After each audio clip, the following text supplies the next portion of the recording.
অসমীয়াক চৰম অপমান অসমীয়াক বহিৰাগত আখ্যা মহাৰাষ্ট্ৰৰ বিজেপি নেতা অসমৰ মানুহক অপৰাধী বুলিও আখ্যা দিলে মহাৰাষ্ট্ৰ চৰকাৰৰ মন্ত্ৰী মংগল প্ৰভাত লোধাৰ এই আপত্তিজনক মন্তব্য।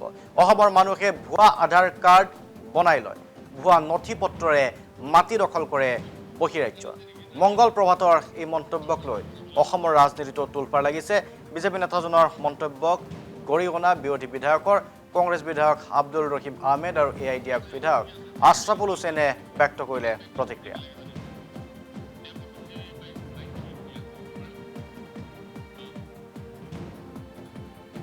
यही है कि मुंबई के अंदर ये आते हैं, बंगाल से आसाम से आते हैं यहाँ पर, और आने के बाद में यहाँ पर आधार कार्ड राशन कार्ड बना लेते हैं, वोटर लिस्ट में नाम लिखा लेते हैं, सरकारी जमीन पे घर बना लेते हैं, बाद में वो उनको सारे सरकारी सुविधाओं का फायदा मिलता है, बाद में उनके पॉलिटिकल वोटर भी बन जाते हैं, क्राइम में भी हिस्सा लेते हैं, गलत कामों में हिस्सा लेते हैं।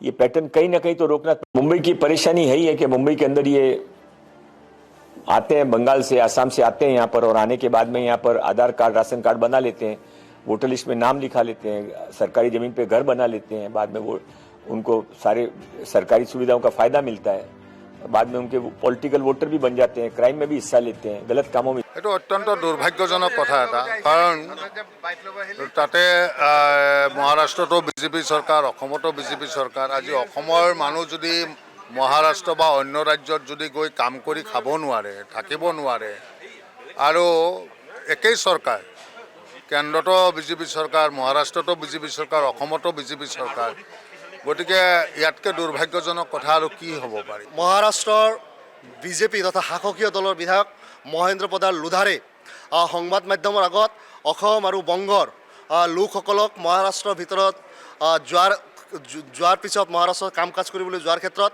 তেখেতে যি ধৰণৰ টিপ্পনী কৰিছে, বিশেষভাৱে তেখেতে কৈছে যে অপৰাধ বা অন্যান্য কুটাঘাতমূলক কাম কাজত অসম আৰু বংগৰ লোকসকল, শ্ৰমিকসকল বোলে জড়িত থাকে।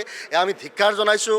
তেখেতে এই দেশত যি আইন ব্যৱস্থা আছে, ৰাজ্যত যি আইন ব্যৱস্থা আছে, তাৰ জৰিয়তে ব্যৱস্থা নিশ্চিতভাৱে গ্ৰহণ কৰিব পাৰে, কিন্তু যদি তেনেকুৱা কোনো অনৈতিক কামৰ লগত জড়িত আছে। কিন্তু মহাৰাষ্ট্ৰত যোৱাৰ পিছত বিজেপি দলৰ এজন বিধায়কে কি ধৰণে অসম আৰু বংগ অসমীয়াক চৰম অপমান অসমীয়াক বহিৰাগত আখ্যা মহাৰাষ্ট্ৰৰ বিজেপি নেতা অসমৰ মানুহক অপৰাধী বুলিও আখ্যা দিলে মহাৰাষ্ট্ৰ চৰকাৰৰ মন্ত্ৰী মংগল প্ৰভাত লোধাৰ এই আপত্তিজনক মন্তব্য। অসমৰ মানুহে ভুৱা আধাৰ কাৰ্ড বনাই লয়, ভুৱা নথি পত্ৰৰে মাটি দখল কৰে বহিৰাজ্য। মংগল প্ৰভাতৰ এই মন্তব্যক লৈ অসমৰ ৰাজনীতিটো তোলপাৰ লাগিছে। বিজেপি নেতাজনৰ মন্তব্যক গৰিহণা বিৰোধী বিধায়কৰ কংগ্ৰেছ বিধায়ক আব্দুল ৰহিম আহমেদ আৰু AIDF বিধায়ক আশৰাফুল হুছেইনে ব্যক্ত কৰিলে প্ৰতিক্ৰিয়া।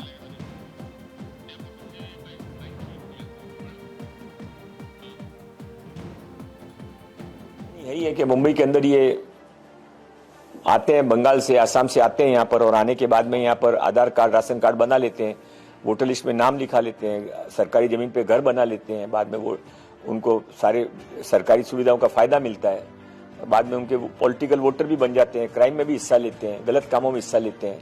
ये पैटर्न कहीं ना कहीं तो रोकना। मुंबई की परेशानी यही है कि मुंबई के अंदर ये आते हैं, बंगाल से आसाम से आते हैं यहाँ पर, और आने के बाद में यहाँ पर आधार कार्ड राशन कार्ड बना लेते हैं, वोटर लिस्ट में नाम लिखा लेते हैं, सरकारी जमीन पे घर बना लेते हैं, बाद में वो उनको सारे सरकारी सुविधाओं का फायदा मिलता है, बाद में उनके पॉलिटिकल वोटर भी बन जाते हैं, क्राइम में भी हिस्सा लेते हैं, गलत कामों में। এইটো অত্যন্ত দুৰ্ভাগ্যজনক কথা এটা, কাৰণ তাতে মহাৰাষ্ট্ৰতো বিজেপি চৰকাৰ, অসমতো বিজেপি চৰকাৰ। আজি অসমৰ মানুহ যদি মহাৰাষ্ট্ৰ বা অন্য ৰাজ্যত যদি গৈ কাম কৰি খাব নোৱাৰে, থাকিব নোৱাৰে, আৰু একেই চৰকাৰ, কেন্দ্ৰতো বিজেপি চৰকাৰ, মহাৰাষ্ট্ৰতো বিজেপি চৰকাৰ, অসমতো বিজেপি চৰকাৰ, গতিকে ইয়াতকৈ দুৰ্ভাগ্যজনক কথা আৰু কি হ'ব পাৰে। মহাৰাষ্ট্ৰৰ বিজেপি তথা শাসকীয় দলৰ বিধায়ক মহেন্দ্ৰ প্ৰধান লোধাৰে সংবাদ মাধ্যমৰ আগত অসম আৰু বংগৰ লোকসকলক মহাৰাষ্ট্ৰৰ ভিতৰত যোৱাৰ পিছত মহাৰাষ্ট্ৰত কাম কাজ কৰিবলৈ যোৱাৰ ক্ষেত্ৰত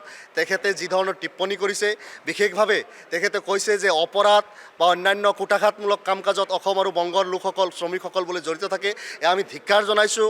তেখেতে এই দেশত যি আইন ব্যৱস্থা আছে, ৰাজ্যত যি আইন ব্যৱস্থা আছে, তাৰ জৰিয়তে ব্যৱস্থা নিশ্চিতভাৱে গ্ৰহণ কৰিব পাৰে, কিন্তু যদি তেনেকুৱা কোনো অনৈতিক কামৰ লগত জড়িত আছে। কিন্তু মহাৰাষ্ট্ৰত যোৱাৰ পিছত বিজেপি দলৰ এজন বিধায়কে কি ধৰণে অসম আৰু বংগ